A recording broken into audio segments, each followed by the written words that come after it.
মুক্তিযোদ্ধাদের তালিকা থেকে শহীদ প্রেসিডেন্ট জিয়াউর রহমানকে বাদ দেওয়ার জন্য এমন কোনো কাজ করে নাই যেটা বাদ রেখেছে হাসিনা। হাইকোর্ট পর্যন্ত গিয়েছে শেখ হাসিনা শুধুমাত্র মুক্তিযোদ্ধাদের নাম থেকে শহীদ প্রেসিডেন্ট জিয়াউর রহমানকে বাদ দেওয়ার জন্য। আর সেই প্রেসিডেন্ট জিয়াউর রহমানের বিএনপি আওয়ামী লীগারদেরকে আশ্রয় দেয়, তাদের সায় সম্পত্তি দেখাশোনা করে, তাদের যে এই দেশে বাড়িঘর করে গেছে সেই ভাষা ভাড়া, তারপর সম্পত্তি, এগুলা আপনার দেখে শুনে তাদেরকে বিদেশে টাকা পাঠায়। এটা হচ্ছে শহীদ প্রেসিডেন্ট জিয়াউর রহমানের আজকের বিএনপির অবস্থা। আপনারা শুনছেন না তার মুখ থেকে অসংখ্যবার শহীদ প্রেসিডেন্ট জিয়াউর রহমানকে পাকিস্তানের গুপ্তচর, পাকিস্তানের বাহিনীর আপনার গোয়েন্দা বৃত্তি করতেছে।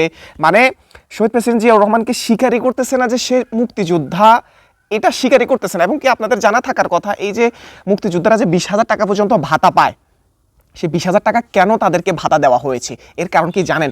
কারণ শহীদ প্রেসিডেন্ট জিয়াউর রহমানকে যখন মুক্তিযোদ্ধাদের তালিকা থেকে বাদ দেওয়া হবে, কেউ যাতে তার বিরুদ্ধে, হাসিনার বিরুদ্ধে আন্দোলন না করে, কোনো কথা না বলে, কোনো ভয়েস রেইজ না করে, সে কারণে মুক্তিযোদ্ধাদেরকে 20,000 টাকা পর্যন্ত ভাতা দেওয়া হয়েছে। এই বিষয়গুলো কেন? এর কারণ হচ্ছে, আপনি আরও যদি ডটগুলো মিলান সেখানে আরও দেখতে পাবেন যে মুক্তিযোদ্ধাদের মধ্যে আপনি দেখেন আমাদের যে তাজউদ্দিন আহমেদ রয়েছে, যদিও তাজউদ্দিন আহমেদ তিনি আওয়ামী লীগের ছিলেন, তারপর আওয়ামী লীগেরও যেসব ব্যক্তিরা মুক্তিযুদ্ধে ভূমিকা রেখেছে তাদের নামও আপনি শেখ হাসিনাকে স্মরণ করতে দেখবেন না। এই জেনারেল ওসমানী, আরও যারা আছে, এদের কারো নাম আপনি কখনো মুখে নিতে দেখবেন না। শুধুমাত্র মুক্তিযুদ্ধের শুরু থেকে শেষ পর্যন্ত শুধুমাত্র তার পিতা শেখ মুজিবুর রহমানের ভূমিকা ছাড়া সে আর কারো ভূমিকা এখানে স্বীকার করতে রাজি না।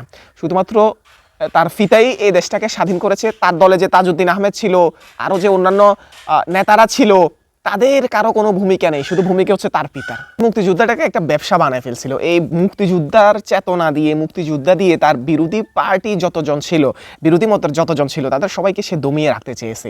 এবং তারা, সে বুঝতে পারে নাই, সেই দেশ থেকে শিক্ষা গ্রহণ করে নাই। আজকে তাকে দেশ ছেড়ে যেতে হয়েছে। ক্ষমতা তার কাছে মনে হয়েছে যে না, আমার ক্ষমতা যদি না থাকে তাহলে আমি থাকতে পারবো না। আসলে সেটাই হয়েছে। যখন আপনি স্বৈরাচার হয়ে উঠবেন, যখন আপনি মানুষের অধিকার কেড়ে নেবেন, মুক্তিযুদ্ধের চেতনা দিয়ে মানুষের অধিকারকে, মানুষদেরকে কুণ্ঠিত করে রাখবেন, তার গলা চেপে ধরবেন, তখন আপনার এই শাসন তো দীর্ঘস্থায়ী হবে না। আজকে যদি আপনি সুশাসন বজায় রাখতেন, জনগণই আপনাকে ক্ষমতায় টেকায় রাখতো।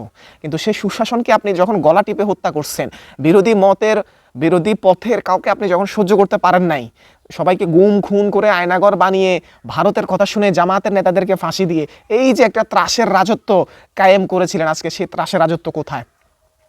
যে প্রেসিডেন্ট জিয়াউর রহমানকে মুক্তিযুদ্ধ তালিকা থেকে বাদ দেওয়ার জন্য আপনি হাইকোর্টে পর্যন্ত গিয়েছিলেন, সেই প্রেসিডেন্ট জিয়াউর রহমানের বিএনপি কিন্তু আজও টিকে আছে। যদিও তারা এখন নানা মহলে বিতর্কিত, নানাভাবে তারা সমস্যায় জর্জরিত, কিন্তু দলের চেয়ারপারসন বলেন, দলের যে ভারপ্রাপ্ত চেয়ারপারসন বলেন তারেক রহমান, সেও কিন্তু এই দেশে অনেকটা সম্মানিত।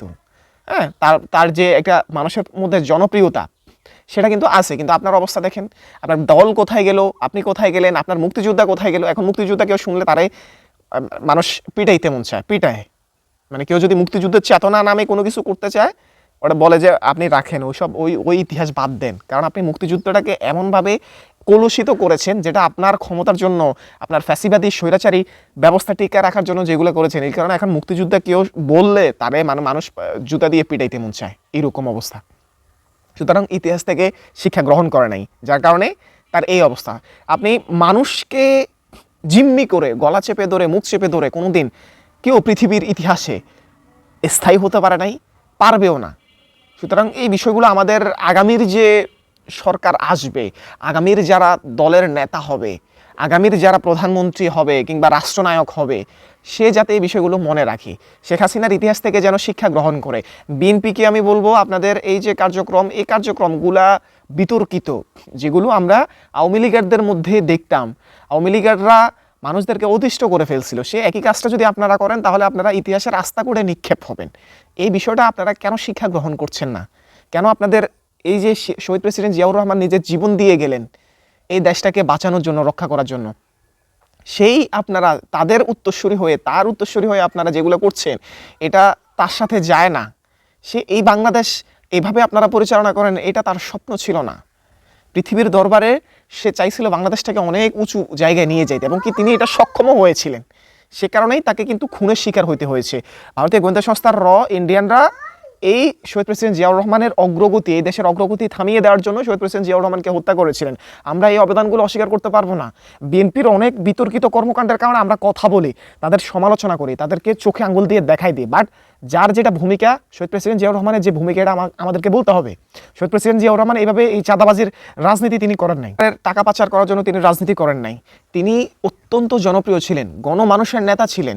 সেই গুণগুলো যদি আপনাদের মধ্যে না থাকে, আপনারা যদি মনে করেন যে শেখ হাসিনার মতো আপনারা ত্রাসের রাজত্ব কায়েম করে, চাঁদাবাজি করে, লুণ্ঠনবাজি করে আপনারা আপনাদের শাসন ক্ষমতা আগামীতে যাবেন এবং টিকায় রাখবেন, এটা আপনাদের সম্পূর্ণ ভুল হবে।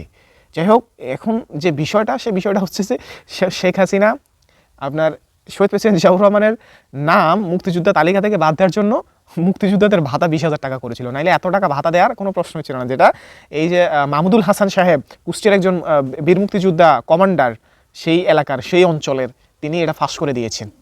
যারা আজকের মতো এখানে শেষ করছি, ভালো থাকবেন, আসসালামু আলাইকুম।